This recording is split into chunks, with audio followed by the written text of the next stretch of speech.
grabar y voy a compartirles pantalla. Ok, la semana pasada, volviendo al tema de las barreras, Profe, una pregunta. ¿Usted sí, nos podría compartir esas presentaciones, las pasadas y estas, que no las habían sí, compartido? ajá. Este es el manual que ahora lo puedo subir mañana a la página. Vamos a trabajar sobre el manual porque la semana pasada con las presentaciones eso se movía para todo lado y no iba hacia donde iba a llegar. Entonces, creo que es más fácil si manejo directamente el manual. Habíamos visto la vez anterior que existían varios parámetros de comportamiento que caracterizan a cada uno de los sistemas de contención. En el caso de las barreras teníamos el nivel de contención, que ya vimos que se definía en función de el tipo de riesgo, el tipo de tráfico y velocidad. Entonces, este es uno de los parámetros que definen la barrera. El otro es las deformaciones que tiene el sistema, la deformación dinámica, la anchura de trabajo y también la intrusión del vehículo dentro de la barrera. Entonces, esos criterios se utilizan de la siguiente forma. En el caso de que yo esté colocando la barrera para proteger a los usuarios de un objeto fijo, la colisión contra un árbol, contra un poste de iluminación, contra un puente, etcétera, la barrera siempre tiene que colocarse a una separación medida desde la parte más interna de la barrera, que podría ser la cara interior del poste, hacia el objeto a una distancia que tiene que ser mayor o igual que la anchura de trabajo que tiene el sistema. Entonces, para eso sirve este parámetro. Yo lo puedo colocar en cualquier posición siempre y cuando cumpla eso. Cuando es en el caso de un obstáculo con el que yo quiero evitar que se golpee. De eso se cometen muchos errores. Por ejemplo, eh, ahora recientemente pasé, ayer me estaba fijando en eso, que unas barreras que se instalaron aquí en Circunvalación, en el proyecto de entre la bandera y la rotonda de Guadalupe, hay varios postes de iluminación. Colocaron barrera metálica y los postes de iluminación están pegaditos a la barrera. Entonces ahí no se está cumpliendo esta separación, ¿verdad? A menos de que no estoy seguro que sea así, que ese poste sea de una tecnología abatible, o sea, que si se golpea el poste ceda, para que no sea un elemento rígido. Solamente así yo podría ponerlo pegadito, pero si no, esto se tiene que cumplir. Entonces, son cosas que habría que verificar. Entonces, yo tengo el nivel de contención, yo puedo tener una serie de sistemas. Yo les puse un catálogo ahí de algunos sistemas para hacer la tarea. Esos son sistemas reales, eso es de una marca en particular que yo tenía el catálogo, pero ahí, bueno, si ustedes ven, yo les tapé las marcas y eso para que no crean que estoy haciendo anuncio comercial a nadie. Lo que me interesaba era tener los sistemas para que ustedes tuvieran niveles de contención y parámetros de comportamiento como estos y pudieran elegir. Entonces ustedes tienen ahí sistemas que tienen el mismo nivel de contención, pero tienen anchuras de trabajo diferentes. Obviamente cada sistema puede tener también un precio distinto. Entonces uno dentro de lo que hay en el mercado tendría que hacer esa combinación de cosas, ¿verdad? De todos los parámetros que se ajuste a las condiciones del sitio. Luego, el otro parámetro que es la deformación dinámica se utiliza para el caso en donde yo estoy poniendo la barrera para proteger al usuario de una caída en un desnivel. Entonces tengo un terreno ahí con ya una inclinación importante según los criterios que vimos, ¿verdad? Esta es una pendiente que no es recuperable ni nada, entonces ya comienza a hacerse peligrosa. Entonces, en ese caso, la separación entre la parte posterior de la barrera y ya el punto de inclinación que comienza a ser riesgoso, tiene que ser una distancia X que sea mayor que por lo menos medio metro, es lo que dice eso, tiene que ser por lo menos medio metro y si no mayor a la deformación dinámica. Y bueno, y uno que faltaría aquí que no está colocado es cuando más bien el riesgo es si el objeto contundente, este poste, por ejemplo, fuera muy alto, fuera un poste de iluminación, y exista riesgo a que el vehículo colisione, sobre todo eso es en sistemas muy rígidos, barreras de concreto o sistemas muy rígidos. Y yo tengo volcamiento del cajón del carro, entonces tengo que ver también, verificar que esa intrusión del vehículo no vaya a ser tal que la parte superior de un camión alto vaya a golpear el poste. Esa se usaría en un criterio muy similar a este de la anchura de trabajo. Entonces eso es cómo se coloca la barrera lateralmente según el obstáculo que sea y según las características de comportamiento del sistema. La otra duda que también surge es sobre la altura. La altura H de los sistemas la va a definir cada fabricante, porque cada sistema va a tener una colocación distinta de sus vigas o de sus vallas. Generalmente casi todos los sistemas tienen como 700 milímetros, 70 centímetros de altura, por lo general, pero eso podría variar. Si variara, esa altura H se mide desde la estructura de pavimento, ¿verdad? A la altura del pavimento en el borde externo, de ahí hacia arriba es que se mide la altura de instalación. Y sería hasta a la parte más alta, vamos a hacer este zoom, a la parte más alta de la viga, ¿verdad? De la valla esta, por ejemplo, la doble onda o triple onda o la viga que sea, la parte más alta. Esa es la altura H, como decíamos, esos 70 centímetros o la altura que sea. Ahora, el poste no necesariamente se va a colocar al nivel de la carretera, normalmente va a estar ahí en el terreno. Entonces, la profundidad a la que se entierren estos postes va a variar, pero siempre hay que garantizar que esta altura se mantenga. Si la distancia que hay entre el borde del pavimento y la barrera es menor o igual a 2 metros, entonces yo esa altura la mido aquí sin problema, a partir del borde del pavimento hacia arriba, mido esa altura y listo, ahí donde caiga la vía. Pero si ya esta barrera por alguna razón está a más de 2 metros del borde de la vía, entonces la altura ya no se mide con respecto al borde del pavimento, sino que se mide al frente de la barrera directamente en el terreno y a una distancia de medio metro hacia el frente. Entonces mido, aquí va a decidir que la barrera va aquí por alguna razón, mido medio metro hacia adelante y ahí es donde mido la altura para saber a dónde tiene que quedar la vía. ¿Okay?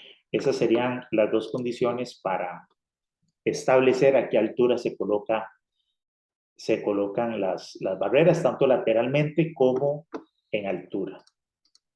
Ahora, la otra cosa que también nos hacía falta ver es el cálculo de la longitud de las barreras y creo que algunos de ustedes por ahí tenía alguna duda de si la barrera era desviada o no era desviada, etc. Entonces, hay varios parámetros que hay que medir para efectos de definir esa longitud de la barrera. Un error común es que ponemos barreras solamente al frente donde está el obstáculo, ya sea un obstáculo rígido o si es, por ejemplo, un río, un desnivel, un canal, nada más ponemos ahí el pedacito enfrente donde está la cosa, ¿verdad? Que sería este pedacito de acá. Obviamente la barrera tiene que cubrir completamente el obstáculo, sin embargo, como los vehículos salen en un ángulo, si la barrera yo la terminara en este punto, el carro se puede salir desde antes y igual podría entrar aquí a la zona lateral, al terreno, golpear con el obstáculo que estamos tratando de proteger o caer al río o lo que sea. Entonces, por eso es que es necesario extender la barrera varios metros hacia aguas arriba en la aproximación. Lo mismo sucede de aguas abajo, hay que hacer un calculito ahí. Pero bueno, por lo menos este que es aguas arriba, la barrera se puede instalar de dos formas, ya sea completamente paralela a la línea del carril o lo que se llama desviada, o sea, con un ángulo. Ese ángulo se mide a partir de este punto que está a una distancia L1, que ahorita ahí en las tablas está cómo se calcula este L1, o bueno, cuál es el criterio para este L1 y ahorita lo vamos a ver. Entonces, a partir de este punto lo comienzo a desviar. Cuando yo calculo la longitud de la barrera, este valor X, ese valor X no incluye la terminal. No incluye la terminal. Esto es X más la terminal. Y muchas veces estas terminales se hacen abatidas. Y entonces hay dos tipos de abatimientos. Hay uno de 4 metros y uno de 2. Normalmente uno usaría el abatimiento de 12 en el extremo inicial de la barrera, o sea, aguas arriba. Entonces es lo que te dé X más esos 12 metros. Esa es la longitud que habría que poner. Entonces, los parámetros que se necesitan, bueno, son estas distintas distancias que son, bueno, obviamente ocupo saber cuál es el ancho que tiene el obstáculo que estoy tratando de proteger, saber la posición, o sea, las distancias del ancho y la profundidad en términos de estas dos distancias que se llaman LA y L3. Luego también L2, que es la distancia desde el borde externo hacia el punto donde voy a colocar la barrera. Este L2 ya vimos, ¿verdad? Yo mínimo, las barreras tienen que estar separadas del borde del carril por lo menos medio metro, ¿verdad? Medio metro, o según, como vimos, la deformación dinámica y la anchura de trabajo que tenga la barrera, yo definiré dónde voy a colocar esa barrera. ¿Okay? Entonces, ocupo conocer todos estos parámetros, estas longitudes que tienen que ver con el obstáculo y con la ubicación transversal de la barrera respecto al borde. Y también necesito conocer esto que se llama la línea de preocupación, esta distancia LS. Esa línea de preocupación es una distancia teórica medida desde el borde externo del carril hacia afuera, que es aquella distancia que según la velocidad a la que yo esté circulando, es la distancia a la cual yo como conductor no percibo como un obstáculo los elementos que están al lado de la vía. No es que sean peligrosos o no, es que no los percibo, digamos, no afectan mi conducción.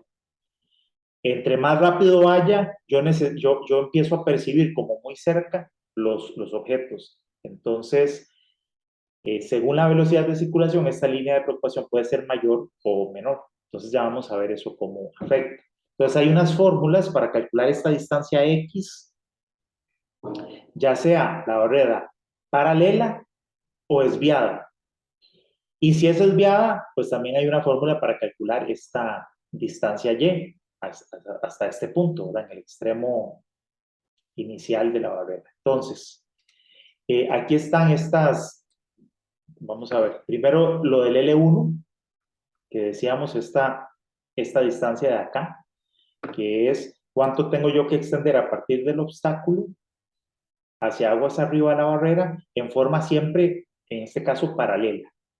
Entonces dice que si L1, si es igual a 0, es decir, yo podría no extender más la barrera, sino dejarla hasta aquí, siempre y cuando el obstáculo no sobresale del terreno.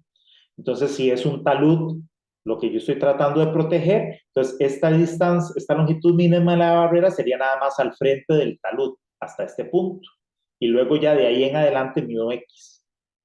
Pero si lo que tengo es un obstáculo que sobresale del terreno, o sea, contra el que yo puedo chocar, entonces esa distancia L1 es de 8 metros si el obstáculo es, por ejemplo, un árbol, un poste, etc.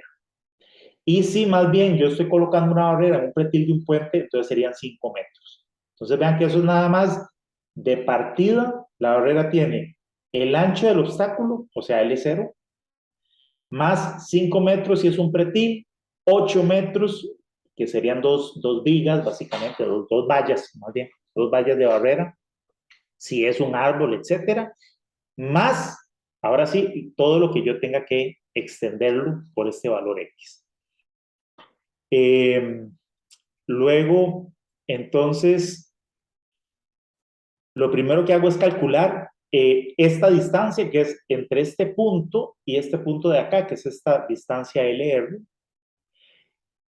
Esa distancia depende de la velocidad de circulación y del TPD. Entonces aquí están esos valores de LR.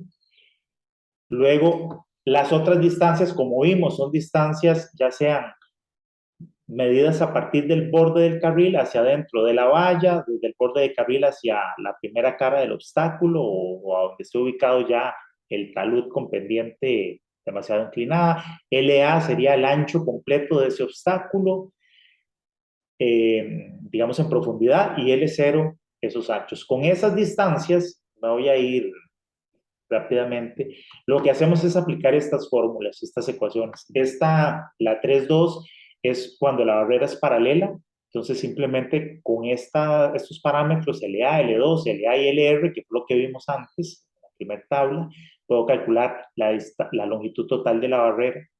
Y en el caso de que vaya a generar esviaje la barrera, entonces aplico esta otra fórmula, ¿verdad? Que depende también de los valores LA, LR, L1 y L2. Son esas distancias que vimos en la imagen. Esa longitud del viaje o ese el desviaje está aquí en esta tabla. El desviaje que yo debo usar va a depender también de la velocidad de diseño. Entonces, a medida que la velocidad de la carretera de diseño o la velocidad del percentil 85 es mayor, entonces yo necesito hacer un desviaje cada vez más suave. Y tenemos distintos desviajes dependiendo de si la barrera está colocada antes de la línea de preocupación. La línea de preocupación era esta que veíamos aquí, esta LS. Entonces, si la barrera está de este lado de la línea o detrás de la línea. Entonces, eso es lo que dice aquí. Acá. Antes de la línea o más allá de la línea de preocupación. Entonces, en este caso, depende si el sistema es rígido o si es un sistema flexible. Entonces, vienen las razones de viaje que se tienen que usar en la fórmula. Y la línea de preocupación, ya les digo dónde está.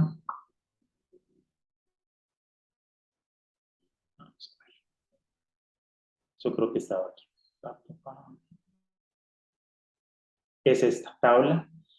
Esa línea de preocupación, como les decía, depende de la velocidad de circulación. Entonces, si yo vengo a baja velocidad, ya a 1,10 m, ya yo no, un obstáculo que esté a esa distancia, a mí no me genera visualmente ningún problema, pero si ya yo voy más rápido, necesito que los objetos estén más alejados. Entonces, estos son las referencias para saber si la barrera la estoy poniendo antes o después de esta línea de preocupación, ¿verdad?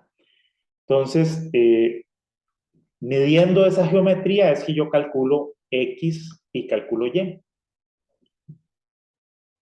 utilizando estas fórmulas, básicamente. ¿Verdad? Obviamente Y no se calcula cuando la barrera es paralela, porque pues, Y sería 0, pero sí cuando llevas viaje. ¿Qué más? Luego, eso es la longitud, aguas arriba. Luego, aguas abajo, se utilizan exactamente las mismas fórmulas. Seguimos midiendo los mismos valores, L1, L2, L3, LA, todo igual, solo que ahora el punto de referencia no es el borde, la línea de borde externo, sino que es, por ejemplo, en una calle de 2 carriles, la línea esta de separación de carriles o el ancho, ¿verdad? O si la carretera tuviera 2 carriles para allá y 2 carriles para acá, es la línea que separa los 2 sentidos de circulación. A partir de ahí es que se miden esas distancias. ¿Por qué? Porque aquí lo que estamos tomando en consideración, cuando medimos esta longitud, aquí estamos suponiendo que el vehículo va en este sentido de circulación y se va a salir y va a ir a dar el obstáculo. En la extensión de la barrera, en la terminal final, lo que estamos suponiendo es que el que se va a salir es un carro que va en contrasentido. Y entonces la barrera también tiene que proteger de ese vehículo que se puede salir aquí. Entonces, repito, estas distancias L2, L3, LA, Y incluso, se miden a partir de la línea que separa los 2 sentidos de circulación. ¿Okay? Mario. Profe, en el caso de vías que tengan algún tipo de separador físico entre los sentidos de tránsito, ¿esto no aplicaría del todo o siempre se usa algo ahí por precaución? para los vehículos que transitan en ese sentido? ¿Cómo se usa?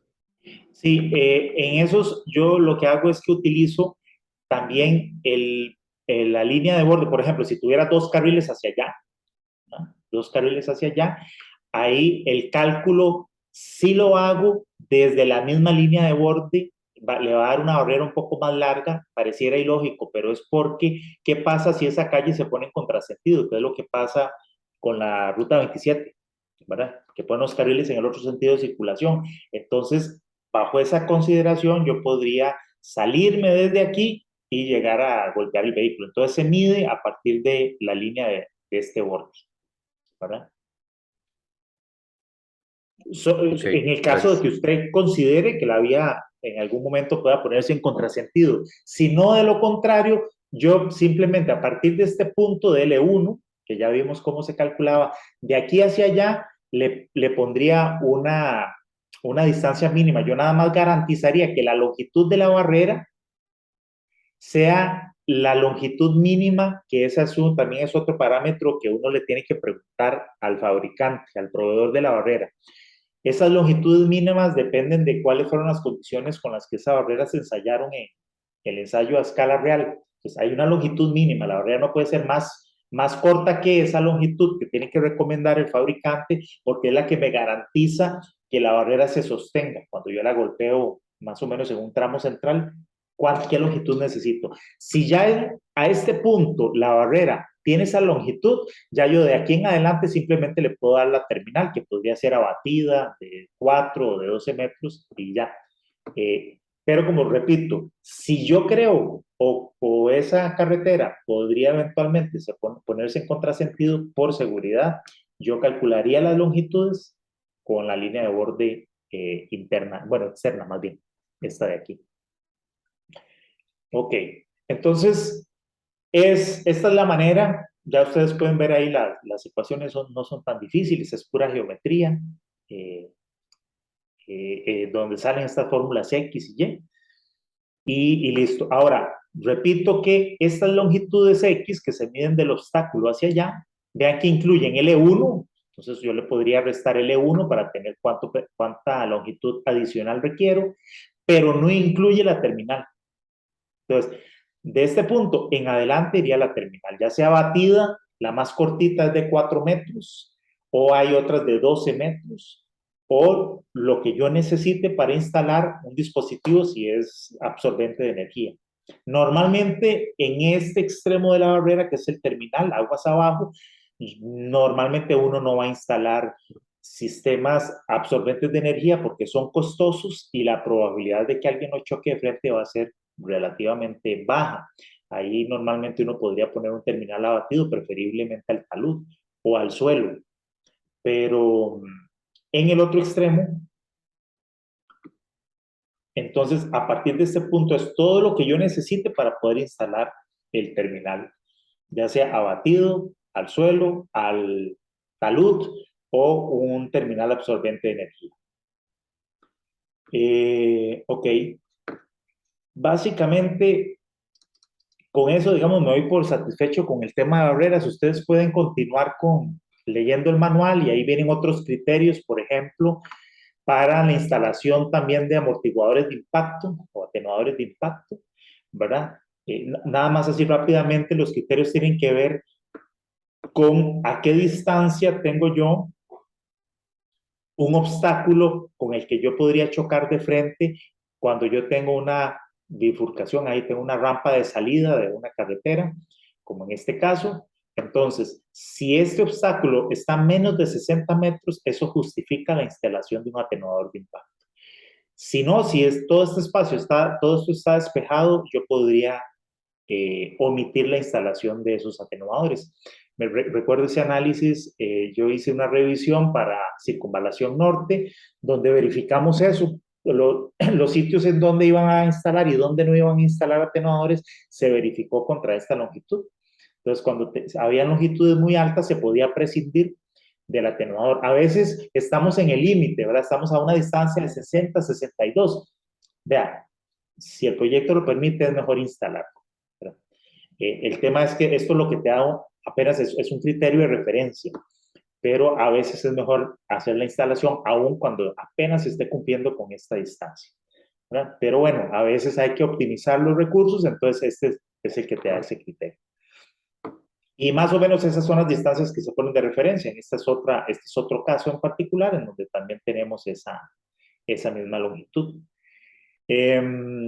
Ok, bueno, básicamente es lo que les quería comentar de sistemas de contención para cerrar ese círculo. Y a partir de ahí ahora lo que quería era pasarme a otros temas de seguridad vial, a conceptos generales para que el tema de seguridad vial no quedara limitado solo a accidentes por salida de vía. Porque recordemos que en el caso de Costa Rica, y en general es así, los accidentes que generan muertes se separaban, se dividían entre tres tipos de accidentes, que son estos de salida de vía, otros que son los atropellos a personas y ciclistas, que vean que estos suman también casi un 30%, y la colisión entre vehículos es más o menos un 30% de los accidentes, pero de las muertes es casi un 50%. Esta colisión entre vehículos es sobre todo en calles de doble sentido de circulación, no separados. Entonces, para tomar en consideración algunas de estas cosas, lo primero que quería repasar con ustedes era esto que es, cuáles son los principios básicos de una carretera para garantizar que la operación de esa carretera es segura. Entonces, hay tres elementos o tres conceptos que deberían cumplirse. El primero de ellos tiene que ver con, o lo llamamos como criterio de calidad. El criterio de calidad está relacionado con el diseño propio de la carretera, su sección transversal, sus pendientes, anchos de carriles, etc. Hay varios elementos que incluyen este concepto de calidad. Aquí están separados en 5 puntos que tienen que ver con que la carretera tenga una visibilidad adecuada. ¿Qué significa eso? Bueno, que, por ejemplo, si es una carretera de 2 carriles, las zonas de adelantamiento estén adecuadamente marcadas de tal manera que la visibilidad que le permite la geometría sea coherente con la distancia de frenado que yo necesito según la velocidad de circulación de esa carretera. Entonces, es tener una visibilidad adecuada. Tiene que ver también con mantener las zonas laterales de la carretera libres de vegetación que me reduzcan esa visibilidad, tanto de la vía como la demarcación y de las señales. Hay que mantener las vías en ese sentido en buenas condiciones. Otro elemento es vías con diseño autoexplicativo. ¿Qué quiere decir eso? El diseño de la carretera debería ser tan bueno, tan bueno geométricamente, que en términos prácticos yo no necesite señales de tránsito para poder circular en él. Es decir, que, por ejemplo, los radios de giro, los anchos y las zonas en donde pueden o no pueden circular los peatones, la velocidad de circulación que me transmite a mí la carretera como una velocidad segura, coincida también con la velocidad demarcada y que la misma carretera me vaya diciendo a mí dónde tengo yo que bajar la velocidad, dónde puedo ir un poquito más rápido. O sea, la misma carretera me va guiando. Que la misma disposición de otros elementos como árboles o lo que se llama paisajismo que se incluye dentro del diseño de la vía me indique a mí que adelante hay una intersección porque estoy colocando unos árboles que me generan una pantalla y me dicen, bueno, adelante voy a tener que parar. Eso es un diseño autoexplicativo, ¿verdad? Involucra una serie de elementos, no vamos a entrar en detalle porque no nos da chance, pero eso es. Otro elemento es que la infraestructura esté adecuada a la dinámica de los vehículos, es decir, geometrías demasiado restrictivas. Cuando yo tengo vehículos que pueden circular en determinadas condiciones con radios de giro, etcétera, que esa infraestructura tome en cuenta el vehículo de diseño para la cual que van a circular en esa carretera.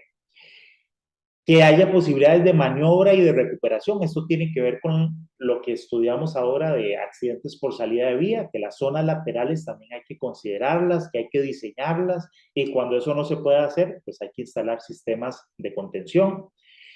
Y que esos sistemas de contención tengan un procedimiento adecuado como el que hemos estudiado para determinar las características necesarias de esos sistemas para que realmente vayan a reducir la severidad del impacto cuando el accidente ocurra.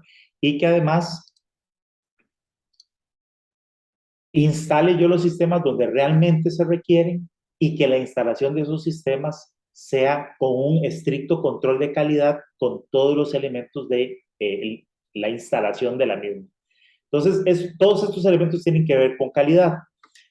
Eso es propiamente diseño, geometría, etcétera, sistemas de contención, señalamiento, etcétera. Y luego hay dos criterios de consistencia. Uno tiene que ver con la consistencia espacial. La carretera tiene que ser consistente a lo largo del recorrido de la vía. ¿Consistente con quién? Con los elementos que hay a los lados. Para una carretera que tiene anchos de carriles amplios, es muy recta, con radios de curvatura muy amplios, que le permite, con una gran visibilidad que me permite generar velocidades altas de circulación, no sería consistente si esa carretera está atravesando una ciudad, ¿verdad? Que es lo que pasó con Ruta 2 allá en Pérez Celedón y atropellaban, al inicio se atropelló muchísima gente, murió mucha gente atropellada, porque ese diseño de la carretera no es consistente con el entorno.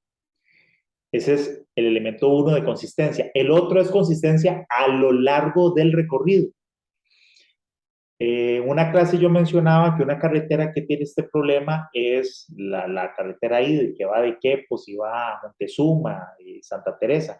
Esa carretera tiene, por lo menos de Paquera en adelante, tiene un problema de consistencia enorme. No la carretera nueva que se construyó, esa está mejor, pero esa de Paquera en adelante tiene un problema y es que yo tengo de repente tramos rectos que permiten acelerar e inmediatamente después tengo una curva muy cerrada. Entonces, ahí no hay consistencia porque se generan diferencias de velocidad muy importantes en elementos continuos o consecutivos de la carretera. Tampoco hay consistencia en una carretera, en una autopista, por ejemplo, donde tengo pasos a desnivel y primero tengo un trébol y después tengo una trompeta y después tengo unos accesos de conexión directa. O sea, no hay consistencia en el diseño de todas las intersecciones o intercambios que van a lo largo de la vía. La carretera debería ser consistente. ¿En qué sentido? Que si yo voy a salirme de la autopista porque voy hacia un destino que está a mi derecha, en todas las salidas, la salida debería ser igual. Por ejemplo, en la primera rampa. Entonces, yo sé que tomo la primera rampa, no tengo que saber de diseño de carreteras y no tengo que saber de los tipos de intercambio. Yo nada más sé como usuario que si me voy a salir a la derecha, me tengo que salir en la primera salida, en la primera rampa. Pero si voy al lado, a la izquierda, es una autopista que está dividida, esa salida es la segunda, pero que siempre sea igual y que más o menos la geometría de la carretera sea siempre la misma. La geometría me refiero a los intercambios y las salidas. De tal manera que yo no tenga que pensar demasiado, sino que conociendo una salida, conozco todas las demás. Eso tiene que ver con consistencia espacial a lo largo de la carretera. Que más o menos los elementos sean consistentes, ¿verdad? En ese sentido, siempre los mismos diseños para las mismas situaciones. Esa es la consistencia espacial. Cuando la cosa va cambiando y cada vez es distinto lo que yo tengo que hacer, dependiendo de en qué punto de la carretera me encuentre, se empiezan a generar inconsistencias. Y eso obliga a que haya una mayor demanda del conductor de estar atento, de estar pensando y aquí qué tengo que hacer, ¿verdad? Y toma más tiempo tomar decisiones. Y cuando eso sucede, puede ocurrir un accidente, ¿verdad? Por esa demanda adicional de atención y de toma de decisiones. Entonces, entre las cosas sean más homogéneas y todo sea más o menos igual, reduce esa carga y la carretera es más segura.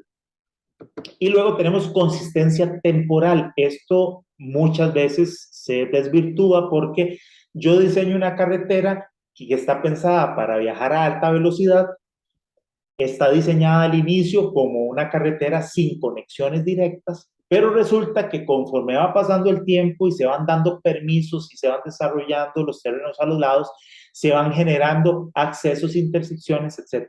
Y eso hace que ese concepto de funcionamiento de la carretera vaya cambiando a lo largo del tiempo. Cuando eso sucede y yo no tengo un estricto control sobre ese tipo de cosas, accesos y conexiones, por ejemplo, voy generando también un problema, un riesgo, porque la gente está acostumbrada a que la carretera se conduce de cierta manera. Y cuando algo cambia en el tiempo, el conductor habitual no se va a dar cuenta, va a seguir manejando igual, pero algo cambió y eso genera riesgos. Entonces, este es, digamos, un checklist muy general. Uno puede entrar a cada uno de estos elementos y ver ya cosas más detalladas, pero en conceptos generales, cuando yo tengo calidad en el diseño, en general, de todos los elementos de la infraestructura, la carretera tiene consistencia espacial con su entorno y a lo largo de la vía. Y además yo garantizo en el tiempo que la carretera se mantenga más o menos con el mismo diseño y no hayan cambios, esto genera lo que se llama esa operación segura a lo largo de la vía y a lo largo del tiempo. Uno de los elementos que más genera riesgos y genera muertes en carreteras es la velocidad. Y hay una relación entre la velocidad y la visibilidad. Hace un rato estábamos hablando de las líneas de preocupación.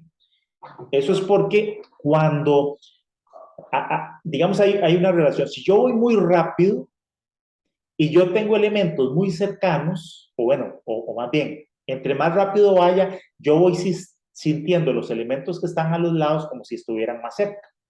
Si yo bajo la velocidad, esos elementos dejan de preocupar.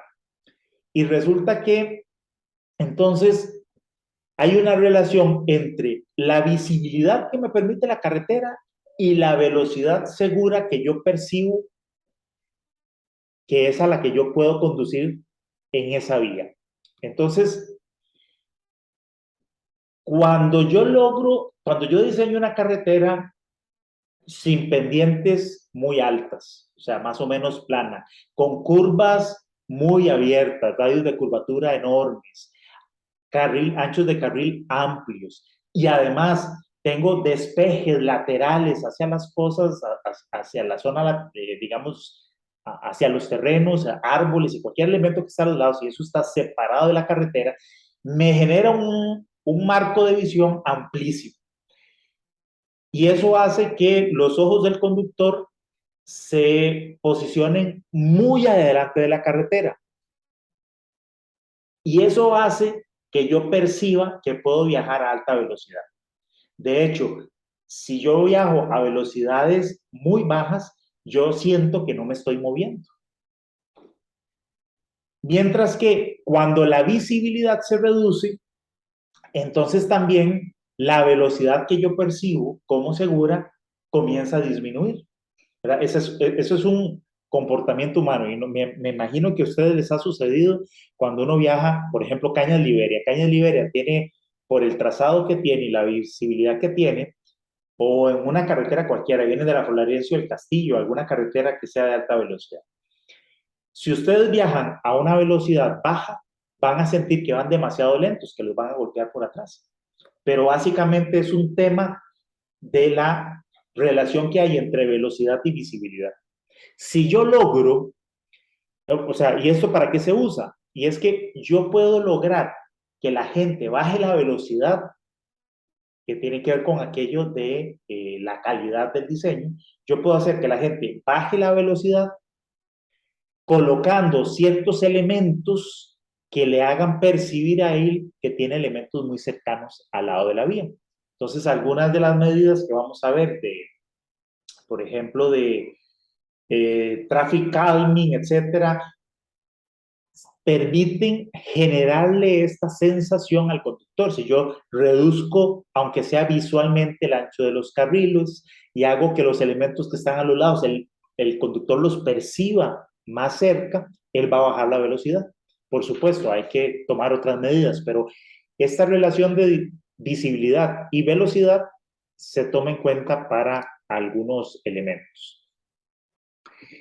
Los criterios de diseño que decíamos a lo largo de la carretera, muchos están relacionados con la velocidad, y es que cuando yo logro identificar en tramos consecutivos o en puntos en particular diferencias de velocidad de más de 20 kilómetros por hora, entonces el riesgo de que ocurran accidentes en esos puntos es muy alto. ¿Qué son esas diferencias de velocidades? La velocidad máxima a la que yo puedo circular en una curva, por ejemplo, con respecto al tramo recto que venía inmediatamente anterior. Entonces, cuando en tramos consecutivos de la carretera, las velocidades máximas a las que yo puedo circular generan estas diferencias de más de 20 kilómetros por hora, entonces eso permite que uno identifique ahí sitios posibles de alto riesgo y hay que entonces modificar el diseño. Esto sobre todo en el caso de diseño geométrico en la etapa de proyecto. En la etapa de una carretera que ya está construida, como esa que hablábamos de Quepos, eso igual me permite a mí identificar sitios donde pueden ser potenciales sitios de concentración de accidentes y que me harían a mí implementar algunas medidas para poder reducir esos diferenciales de velocidad, ¿verdad? Cuando yo tengo diferencias entre 10 y 20 kilómetros por hora de tramos consecutivos, digamos que el riesgo es un poco menor.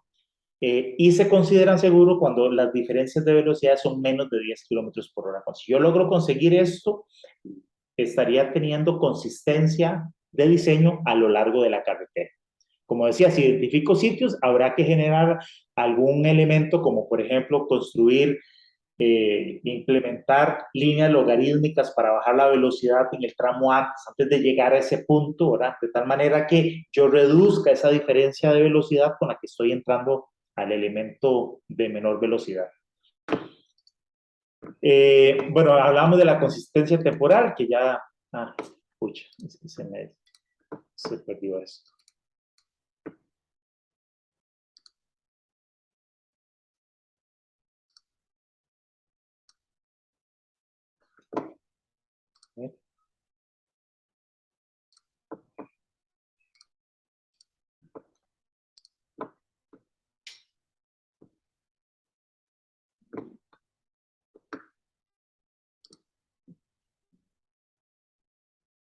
Tuve un problema aquí con la red de la casa y entonces este archivo que lo estaba leyendo del disco duro se perdió.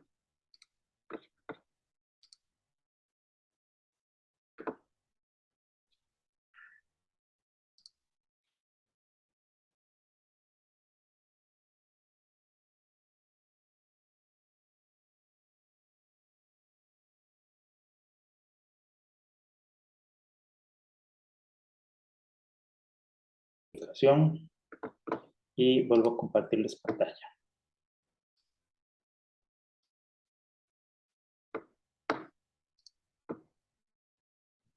Bien, entonces estábamos hablando de este tema de las diferencias de velocidades y cómo entonces yo puedo identificar tramos consecutivos de carretera donde tengo esos problemas. Hay herramientas para poder hacer eso, donde uno le pone la...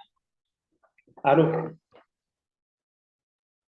Sí, no, es que pensé que no estabas grabando. Sí.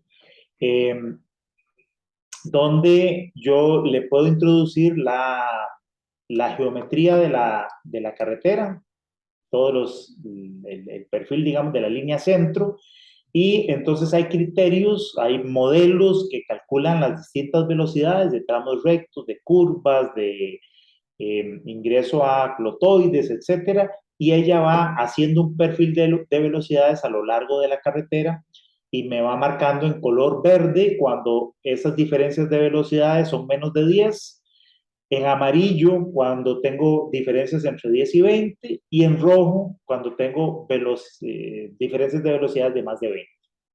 Entonces, esas herramientas le permiten a uno identificar esos sitios y buscar alguna medida. Para el problema de velocidades, como ustedes saben, una medida que es bastante útil es el diseño de las líneas logarítmicas. Ustedes saben que en el manual de SIECA vienen unas tablas de líneas logarítmicas que vienen allí recomendadas, pero la primera vez que yo las fui a usar no lograba entender las tablas. Y las estuve analizando y analizando para arriba y para abajo y la verdad no he terminado de entenderlas. O sea, no sé cómo fue que llegaron a colocar esas longitudes de ahí, ¿verdad?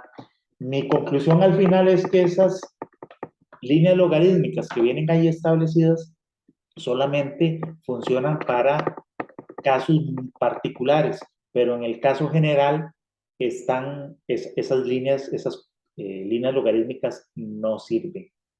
Entonces, cuando yo tengo que diseñar líneas logarítmicas, lo hago utilizando criterios de ingeniería, ¿verdad?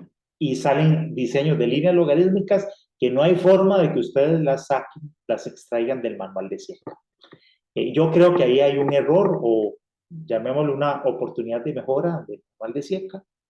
Y entonces yo quiero compartir con ustedes de una forma relativamente rápida cómo es que se diseñan realmente las líneas logarítmicas, ¿verdad? De nuevo, no vamos a ver esto en detalle, pero les voy a explicar los principios de diseño. Entonces, básicamente, como ustedes saben, la línea logarítmica lo que trata es de generarle al conductor de una forma visual y también a través de una sensación por vibraciones que el vehículo se está acelerando, está incrementando la velocidad a través de líneas que se van haciendo cada vez más cortas, más seguidas, una de la otra, y que cuando paso encima de ellas también me generan una vibración, de tal manera que uno tenga esa sensación de que cuando pasa una línea y la otra va haciendo pum, pum, pum, pum, pum, pum, pum, pum. Entonces parece que el carro se está acelerando, aunque el vehículo esté viajando a la misma velocidad. Esa sensación de aceleración, la idea es que le genere al conductor la idea de que tiene que reducir la velocidad para poder viajar de forma segura. Entonces, esas líneas logarítmicas se instalan, ¿por qué? Por ejemplo, cuando decíamos, yo vengo en una línea recta y más adelante tengo una curva y la velocidad a la que puedo viajar en la recta respecto a la velocidad con la que puedo viajar en la curva tienen un diferencial de velocidad de, por ejemplo, más de 20 kilómetros por hora, 30, etc. Es una curva muy cerrada. O bien porque me estoy aproximando vengo por una carretera interurbana y me estoy acercando al ingreso de una ciudad. Entonces, es adecuado que la velocidad a la que venía circulando se disminuya para poder entrar de forma segura a esa zona que ya es más urbana, donde voy a tener peatones, gente, chiquitos, etc. Me voy acercando a una escuela, a una curva muy cerrada, o a una intersección que a lo mejor tiene poca visibilidad y entonces necesito advertirle al conductor para que baje la velocidad previamente. Por supuesto que todo esto se tiene que complementar con señalamiento horizontal y vertical, que ese está, pues ahí sí bien definido en SIECA. Entonces, lo primero que tenemos que hacer para el diseño de líneas logarítmicas es ubicar el punto en donde está el peligro. Entonces yo lo he marcado aquí, este puntito amarillo, y puesto aquí peligro, en esta línea, digamos, a esta altura de la carretera es donde se genera, donde está el riesgo del cual yo debo reducir la peligrosidad bajando la velocidad. Porque la carretera, yo estoy circulando a una velocidad inicial V sub 0. Y lo que quiero es que cuando yo llegue a una determinada longitud anticipada a este peligro, ya la velocidad a la que yo esté circulando sea esta otra.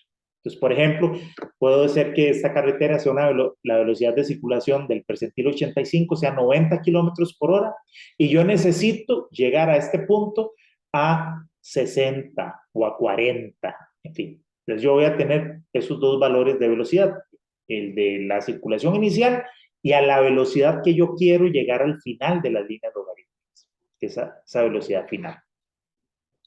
Entonces, ubico el peligro y la primer línea logarítmica medida a partir del peligro o que sería la última línea logarítmica que se va a topar el conductor, pero a esta le vamos a llamar la primera línea, es esta.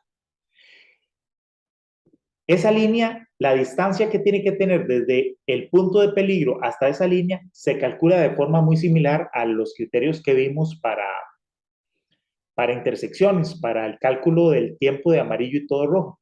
Básicamente esa distancia es la distancia de visibilidad de parada, que ustedes recordarán que está compuesta por dos partes, una distancia de percepción-reacción, que es yo vengo ya a esta velocidad final, 40, 60 kilómetros por hora, la que sea, ¿no? La que yo necesite. Y es la distancia que yo recorro desde el momento en que yo percibo este peligro, lo veo y entonces tomo la decisión de reducir la velocidad, aplicar los frenos, más la distancia de parada, ¿verdad? La distancia que yo necesito para detenerme completamente. Obviamente, cuando yo diseño unas líneas logarítmicas, en realidad yo no estoy esperando que el vehículo se detenga completamente, pero de todas maneras, esa distancia, el criterio que se usa para ubicar la primera línea es esa, la distancia de visibilidad de parada. ¿Cuál es la distancia que yo necesitaría en caso de que ni siquiera sea esta velocidad a la que yo necesite llegar a este punto, sino que yo necesite detener? Entonces, bueno, la distancia de percepción-reacción es fácil porque aquí vamos a velocidad constante.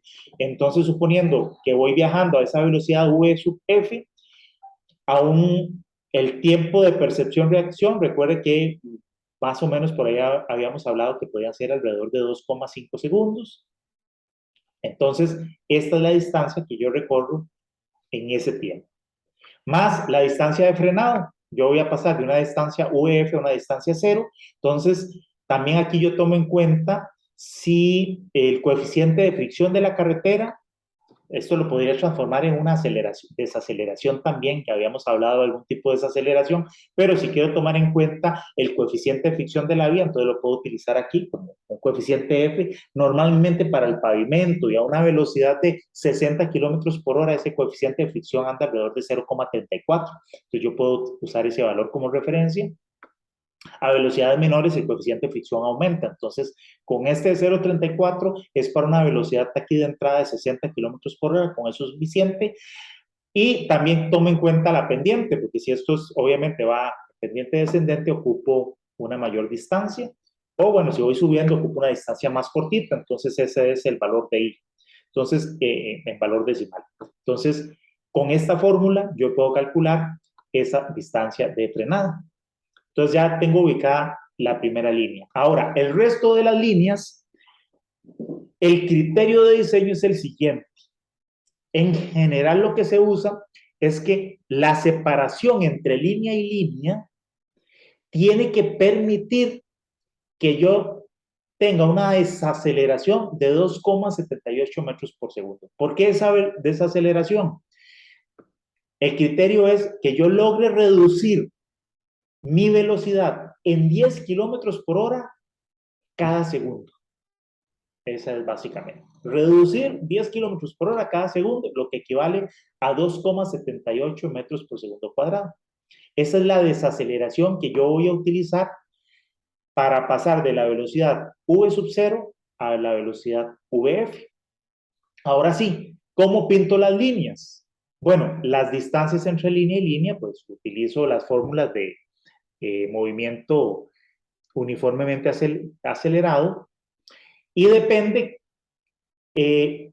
digamos, a qué velocidad quiero yo ir pintando estas líneas. Por ejemplo, si yo empiezo aquí a una velocidad de 90 kilómetros por hora y quiero llegar a una velocidad de 60, yo dibujo una línea cada reducción de velocidad, por ejemplo, de cada 10 kilómetros por hora. Entonces yo tendría una línea para 90, una para 80, una para 70, 60, etcétera, ¿no? Cada 10. O podría ser que yo quiera una línea logarítmica cada 20 kilómetros por hora. Entonces, empezaría con 90, o digamos, o con 100, 100, 80, 60, etcétera, ¿no? Depende de cada cuánto yo quiera dibujar las líneas.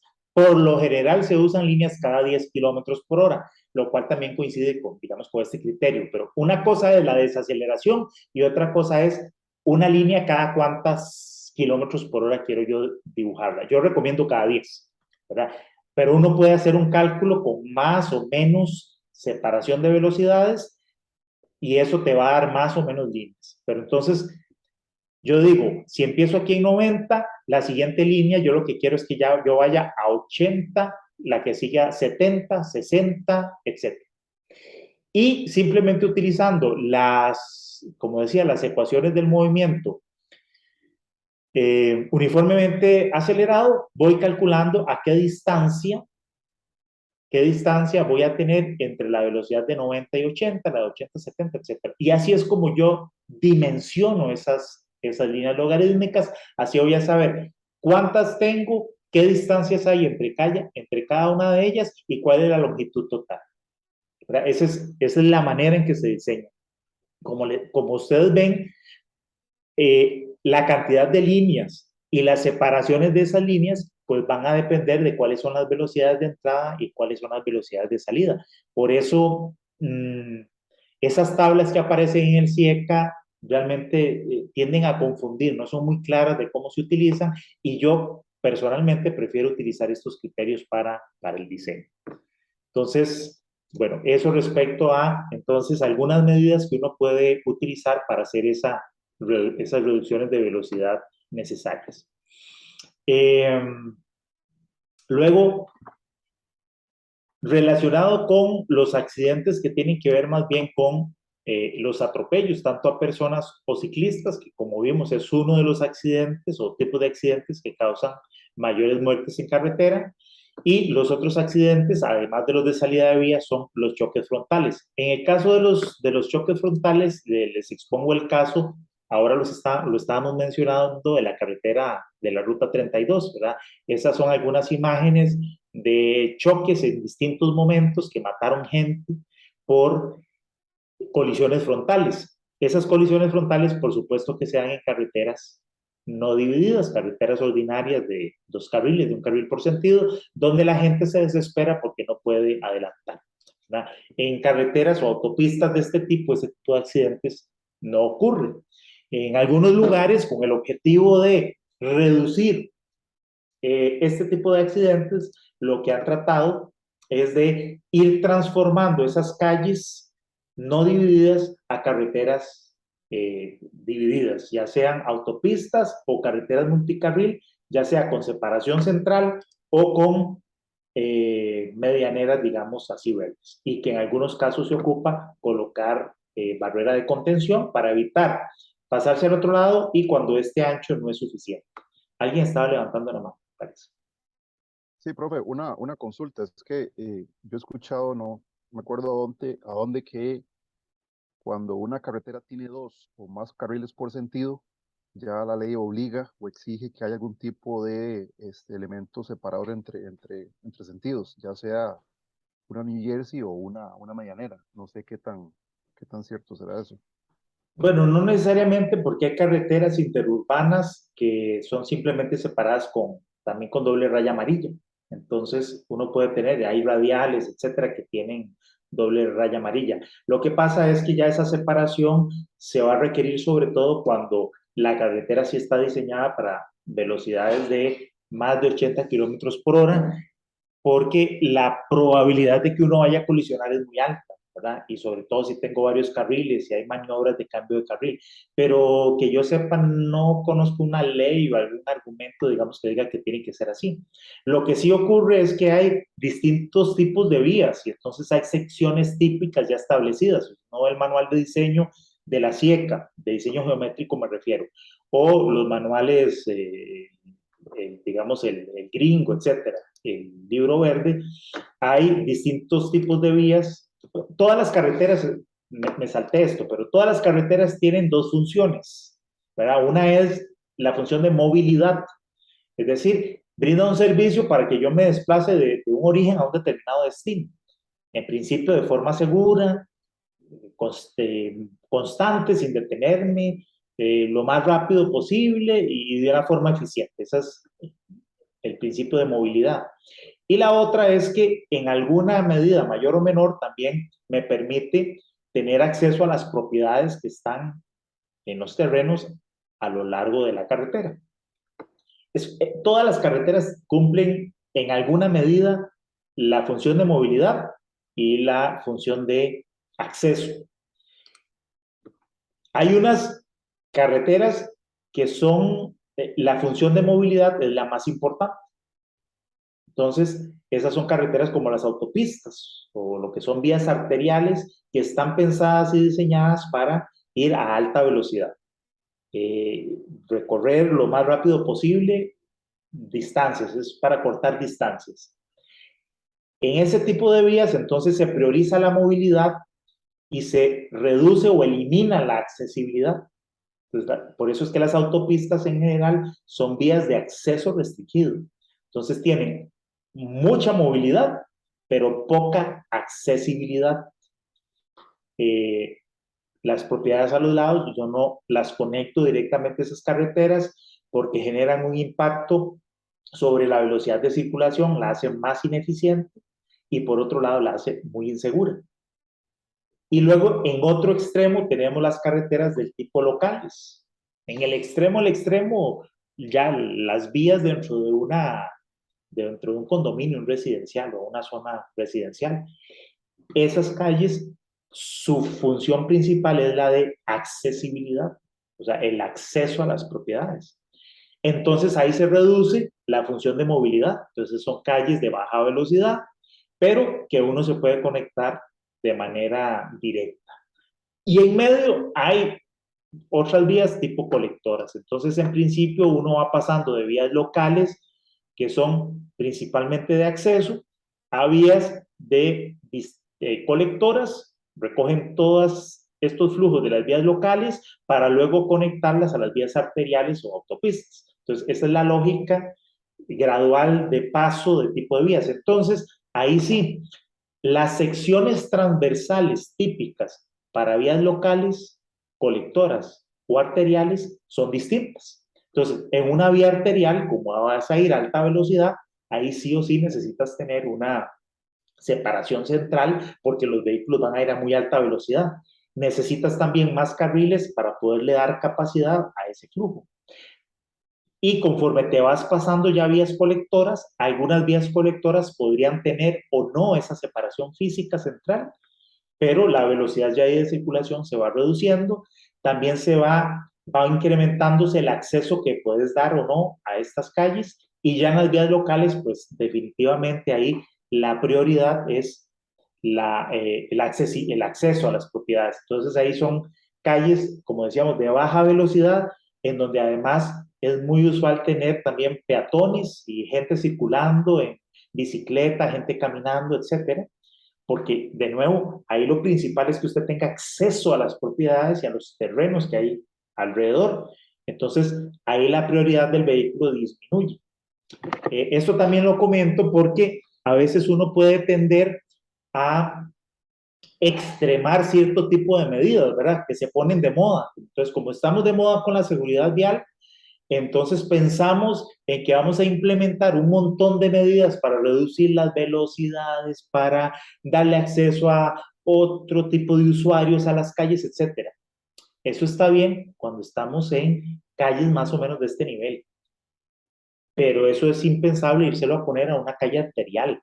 O sea, en una calle arterial yo no voy a implementar medidas de traffic calming, o sea, porque la carretera tiene una función distinta.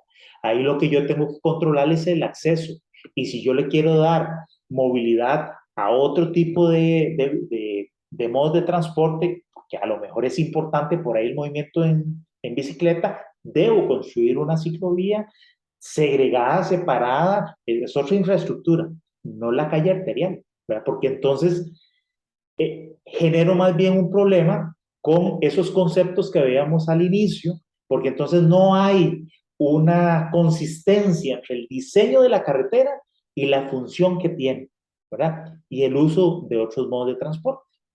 Ahora, contrario es en las vías locales, en donde ahí sí la prioridad es acceso a propiedades y por lo tanto ahí los carros no tienen que ir rápido, tampoco necesitan muchísima capacidad, yo puedo reducir carriles, anchos de carriles, etcétera, ampliar aceras, medidas de traffic calming y todo lo que usted quiera en este orden de vías, pero no en este. Entonces, a veces hay gente que es demasiado extremista, ¿verdad? Y quiere tener un concepto de movilidad completamente a pie o en bicicleta y de baja velocidad en calles que tienen una función diferente. Entonces, sí hay que tener ese balance y hacer consistente la función de la vía con la sección transversal y las medidas que yo implemento ahí. Entonces, yéndonos a estas vías que son más locales, en el centro de las ciudades, etcétera, entonces sí es muy importante generar esas medidas que ya vamos a ver rápidamente de qué se trata.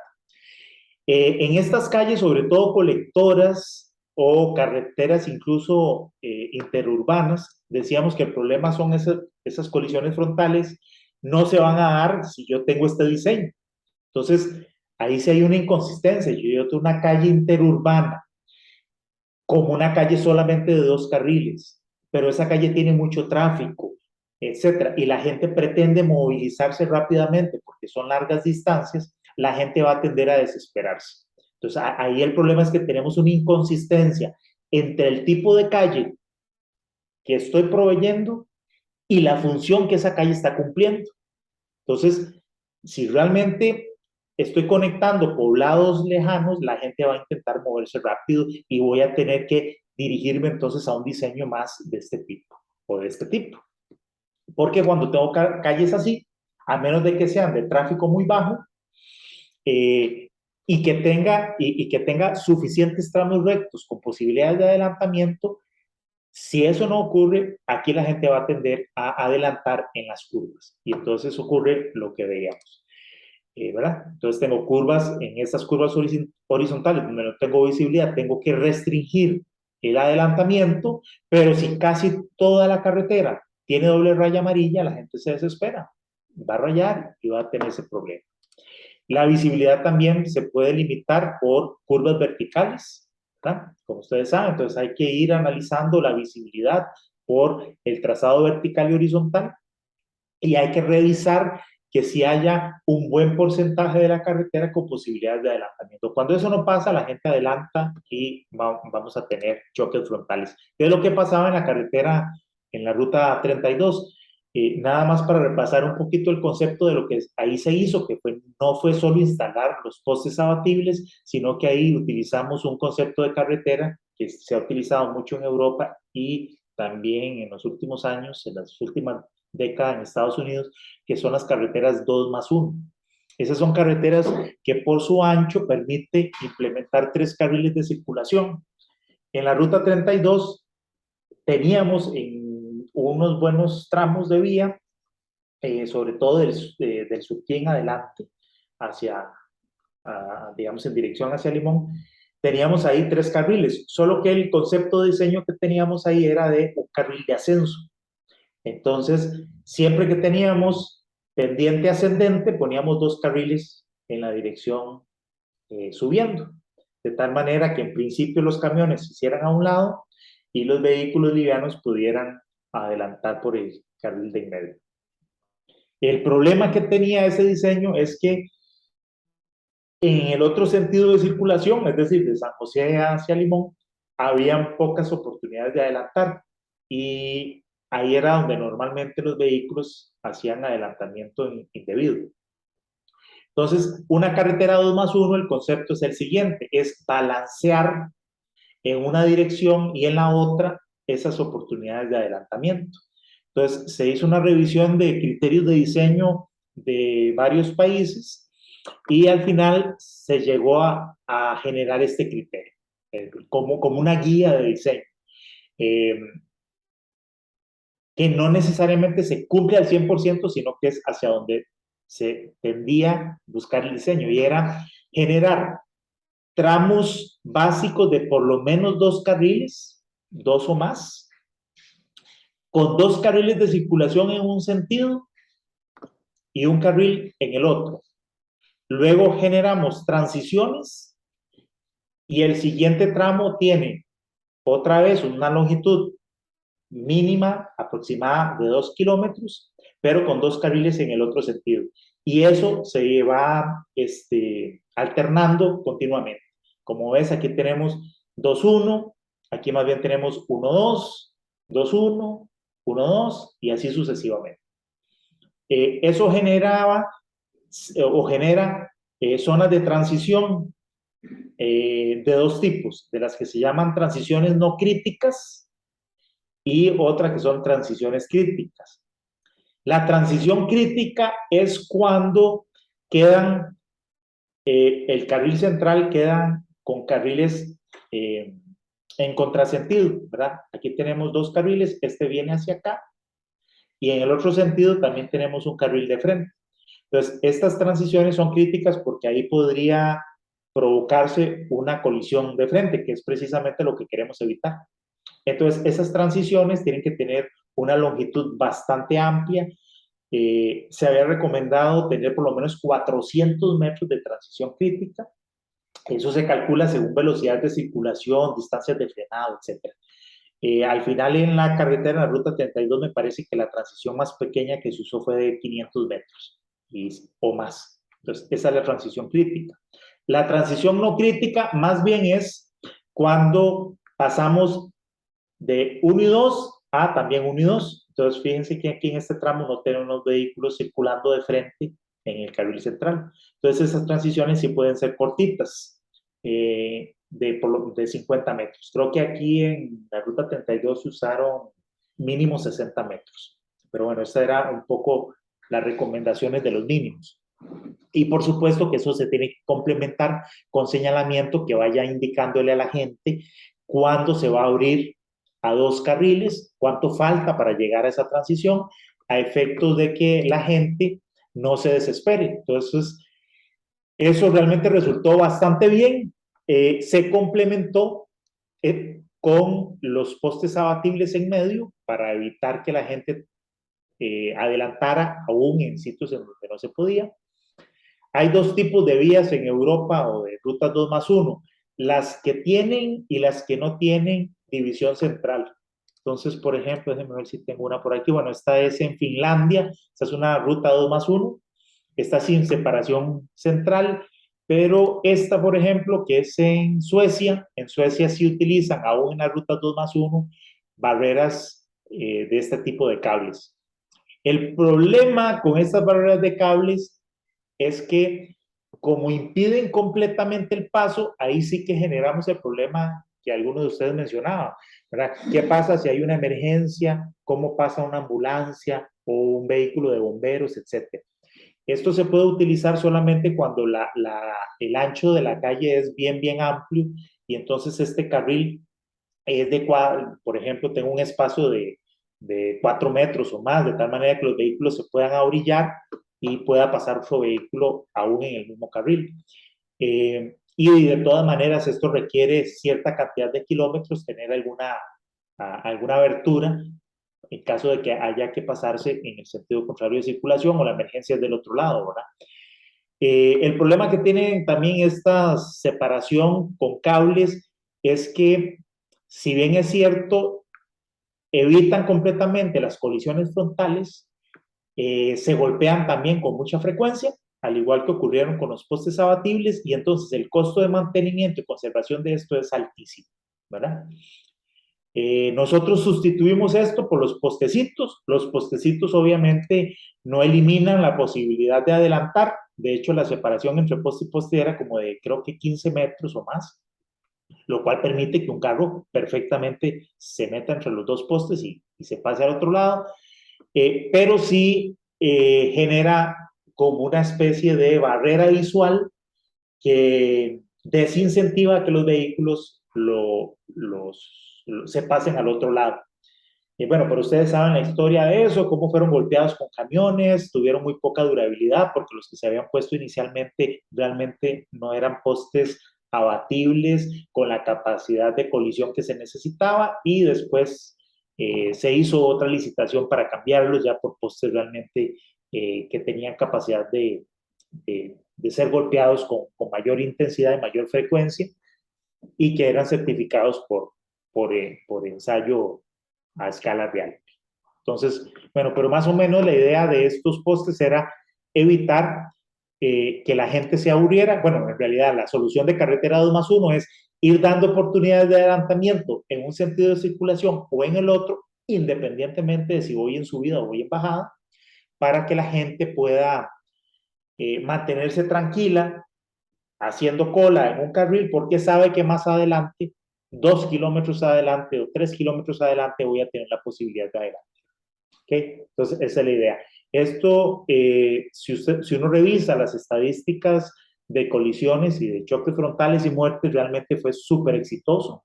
En el primer año se eliminaron, en los primeros meses por completo, los accidentes por choque frontal, y la mortalidad por colisiones frontales en la carretera se redujo dramáticamente. O sea, pero de verdad impresionante fue el impacto que tuvo sobre seguridad vial en esa vía, y soluciones que se podrían implementar en otras carreteras.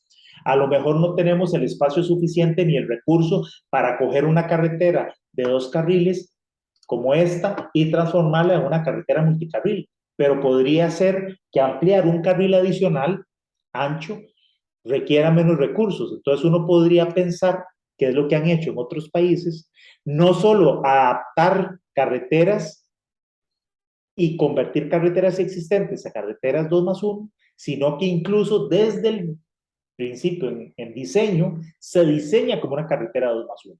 Entonces el proyecto es la construcción de vías 2+1, que como les digo, da muy buenos resultados en términos de que agiliza el tránsito, pero también reduce notablemente los choques frontales. Voy bastante rápido, pero bueno, es para abarcar todo lo que quiero. Ya voy a terminar esta parte y tiene que ver con el otro tipo de choques o colisiones o accidentes que son mortales, que es el atropello de peatones y ciclistas. Entonces, ahí me quiero referir básicamente a unos temas. Bueno, este es el ejemplo de la Ruta 2, ahí por Pérez Celedón, como decía, una carretera que se amplió, se le pusieron muchos carriles, un alineamiento muy recto y pasando y atravesando una zona urbana.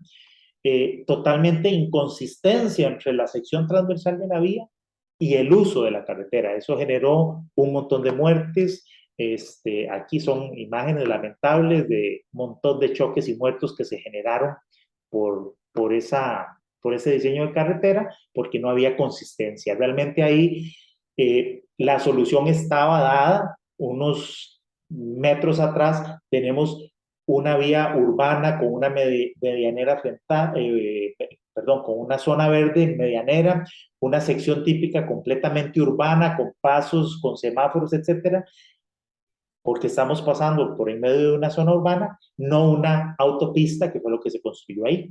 Entonces, esa carretera había que hacerle ciertas adecuaciones. Evidentemente, hay en algunos casos, como este que es en Bogotá, carreteras de muchísimos carriles en donde la gente en una calle como esta no se va a atrever a cruzar ahí en medio, va a ser poco probable. Bueno, necesitamos pasos peatonales elevados para poder hacer eso. Sin embargo, en algunas calles en donde lo que tenemos que cruzar son solamente 4 carriles, a la gente le va a dar pereza. Y entonces tenemos imágenes como estas, una vía como estas, tenemos el puente peatonal y la gente no lo utiliza.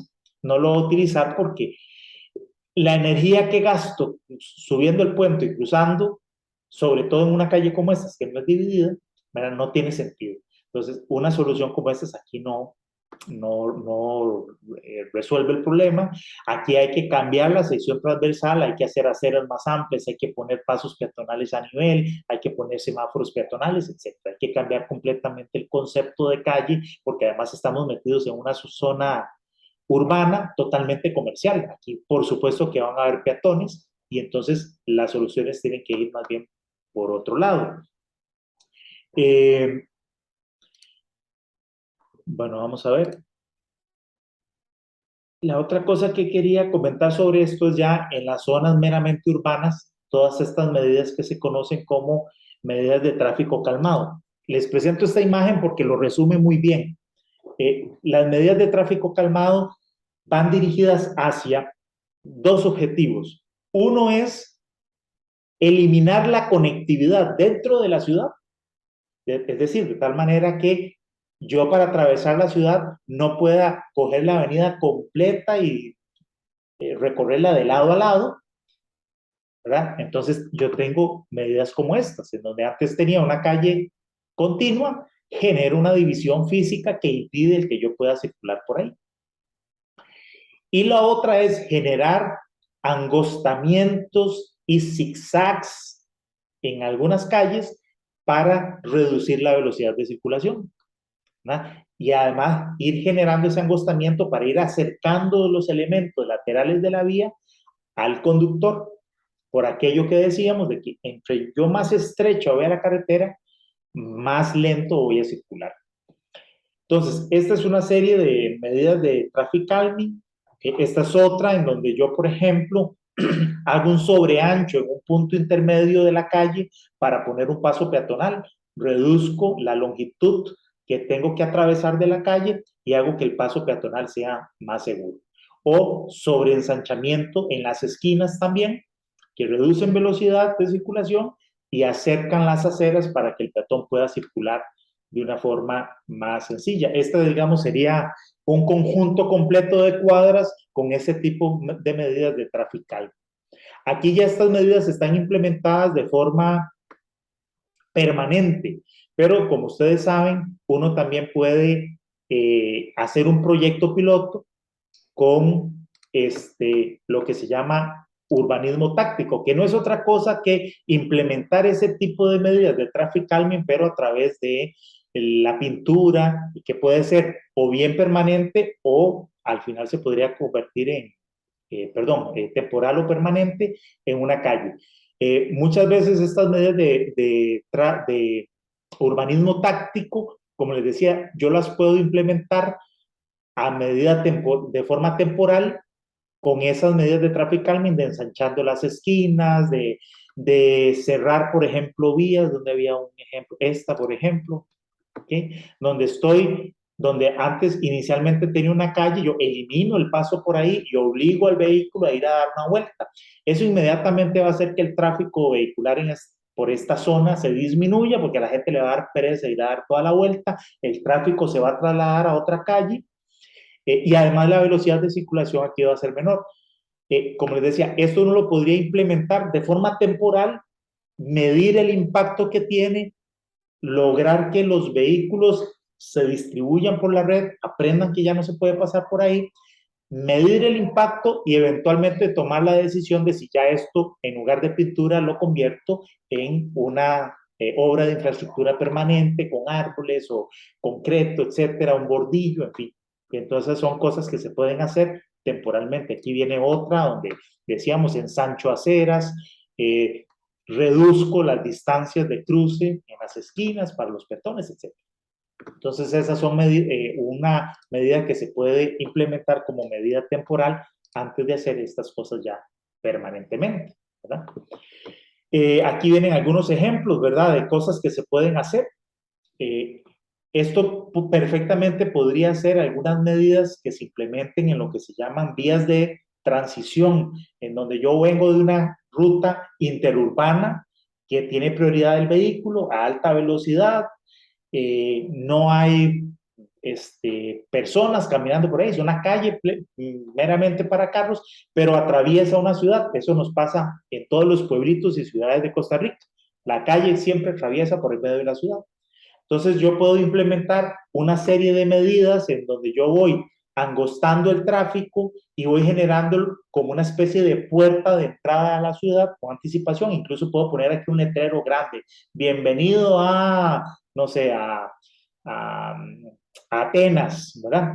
En esa calle que va ingresando por ahí, angosto los carriles, pongo vegetación, mobiliario urbano, etcétera. Voy haciendo este tipo de zigzag después y le transmito al conductor una idea, y es que usted ya, su carretera ya acabó aquí y ahora se está metiendo al barrio, se está metiendo a la ciudad. Ahora, de aquí en adelante, usted tiene que moderar su velocidad, tiene que ir lento, está en medio de la ciudad, hay gente caminando, etc.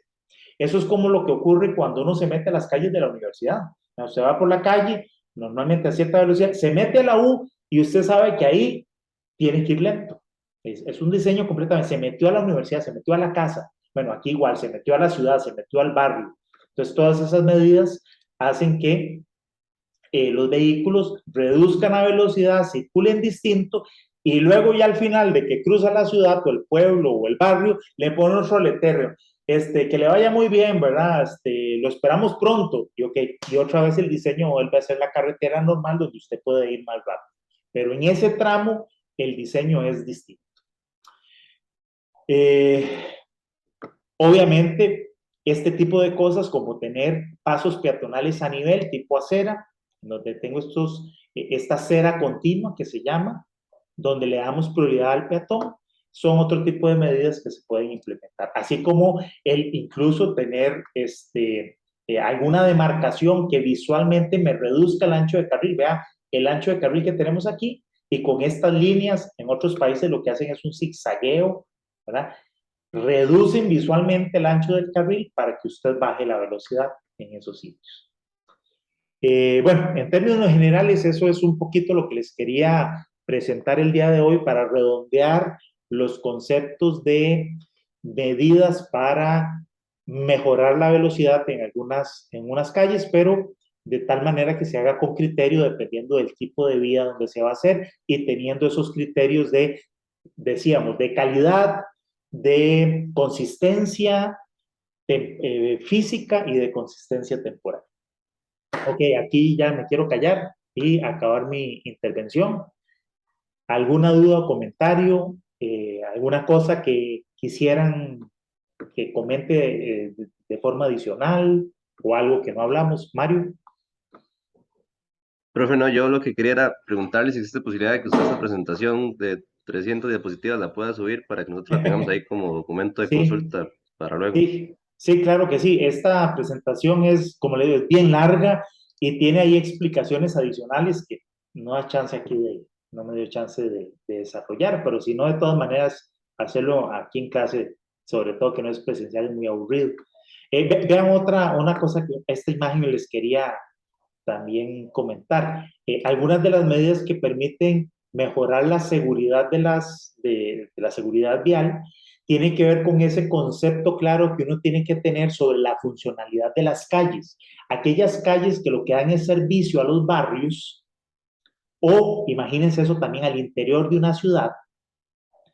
Desde el diseño se pueden hacer así, pero si no, con estas medidas de traffic calming, lo que hacen es cortarlas, porque resulta que cuando yo cojo, eso es un barrio o es una zona residencial, y yo construyo calles que permitan atravesarla de lado a lado, inmediatamente esto es un incentivo a que aumente el tráfico por ahí,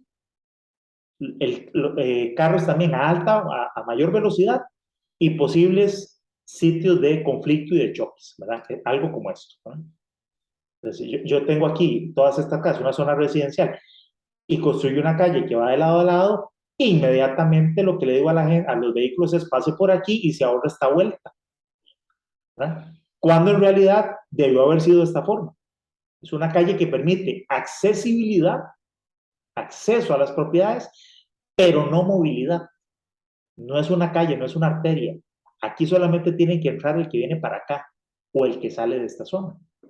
Eso es lo que se trata de buscar también con esas medidas de traffic calming. Cuando yo me he equivocado y construí una cosa así, bueno, pues entonces yo la corto ahí, pongo un bloque y que no se pueda. O sea, por aquí entra nada más el que viene para acá y usted entra y sale. O búsquese otro lado para dar la vuelta, pero no cruce por aquí. Y entonces desde el diseño, si es que lo puedo hacer desde el diseño, la idea es más bien permitir estas vías locales que son solamente entrada y salida. Inmediatamente va a reducir el tráfico y va a reducir el riesgo. ¿Okay? Y luego tratar de no generar vías que sean demasiado rectas con una línea, sino que haya que hacer mucho zigzag y mucha cosa. Esto desincentiva el paso de los vehículos por ahí. Pero lo principal es, o sea, lo más efectivo más bien es cuando esas calles no tienen continuidad. El romper la continuidad reduce evidentemente volúmenes y reduce velocidades.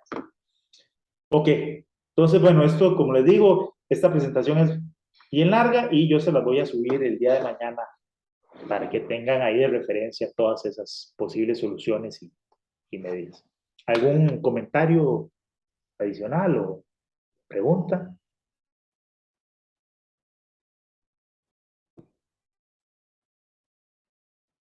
No. Ok, entonces, bueno, ya estamos sobre la primera mitad.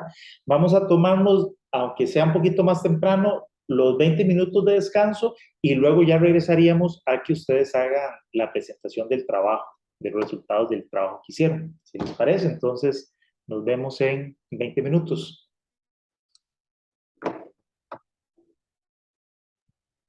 Listo, gracias.